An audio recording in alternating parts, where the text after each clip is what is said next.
Try చేసాము. Recipes ఏంటో చూసాము. కాజుతో మయోనీస్ చేస్తున్నాము, ఇంకా బాదంతో కూడా న్యూట్రిలా చేస్తున్నాము.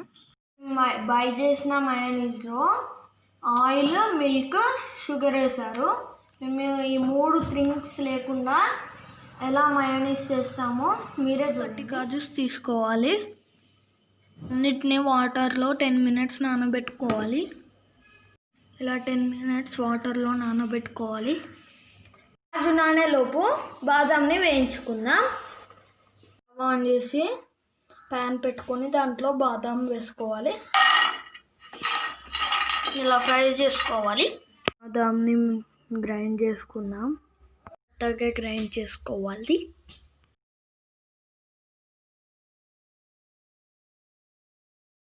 1 స్పూన్ కోకో పౌడర్ వేసుకోవాలి. 1 స్పూన్ షుగర్ వేసుకోవాలి. మెత్తగా గ్రైండ్ చేసుకోవాలి. ఇది ఇలా వచ్చింది, కొంచెం లూజ్ అయ్యేటట్టు గ్రైండ్ చేసుకోవాలి. అయ్యే వరకు గ్రైండ్ చేసుకోవాలి. స్పూన్ బటర్ వేసుకోవాలి. మళ్ళీ గ్రైండ్ చేసుకోవాలి. కొద్దిగా వెనీలా ఎసెన్స్ వేసుకోవాలి. దీన్ని ఇంకా న్యూట్రిలా లాగా వచ్చే వరకు గ్రైండ్ చేసుకోవాలి. ఇలా రెడీ అయిపోయింది. 2-3 స్పూన్స్ మధ్యలో మిల్క్ యాడ్ చేసాము.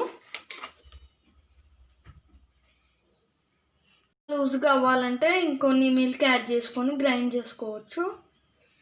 మేము న్యూట్రిలాని ఒక బౌల్లోకి తీసుకోవాలి.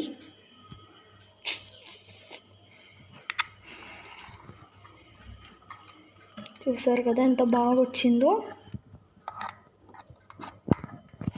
మేము ఫ్లాష్ ఆన్ చేసాం కాబట్టి ఇలా బ్రౌన్గా కనిపిస్తుంది. ఇప్పుడు చూడండి ఎంత బ్లాక్ కనిపిస్తుందో.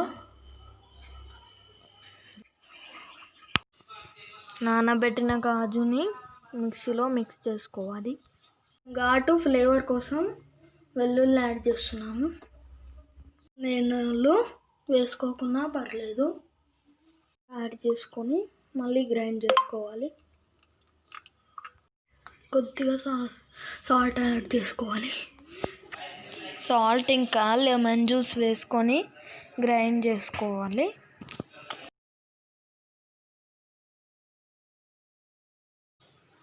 రెడీ అయిపోయింది. మయోనీస్ ఇంకా న్యూట్రిలా రెడీ అయిపోయింది. షుగర్ వేయలేదు కదా, కాజు స్వీటే కాబట్టి స్వీట్ అవసరం లేదు. దీన్ని బ్రెడ్లో, శాండ్విచ్లో యాడ్ చేసుకోవచ్చు. సూపర్ ఉంటుంది శాండ్విచ్లో. దీన్ని బ్రెడ్లో యాడ్ చేసుకొని తినొచ్చు. సూపర్ ఉంటుంది. న్యూట్రిలా మయోనీస్ రెడీ అయిపోయింది. ఈజీ స్టెప్స్ అండి, మీరు కూడా చేసుకోవచ్చు ఇంట్లో.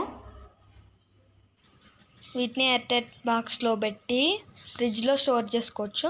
ఫ్రెండ్స్, మా ఛానల్కి కొత్త అయితే సబ్స్క్రైబ్ చేసుకోండి మా ఛానల్ని. అండ్ లైక్ చేయండి వీడియోని. కింద కామెంట్ చేసి చెప్పండి ఎలా ఉందో రెసిపీ. మీ ఫ్రెండ్స్కి షేర్ చేయండి వీడియో.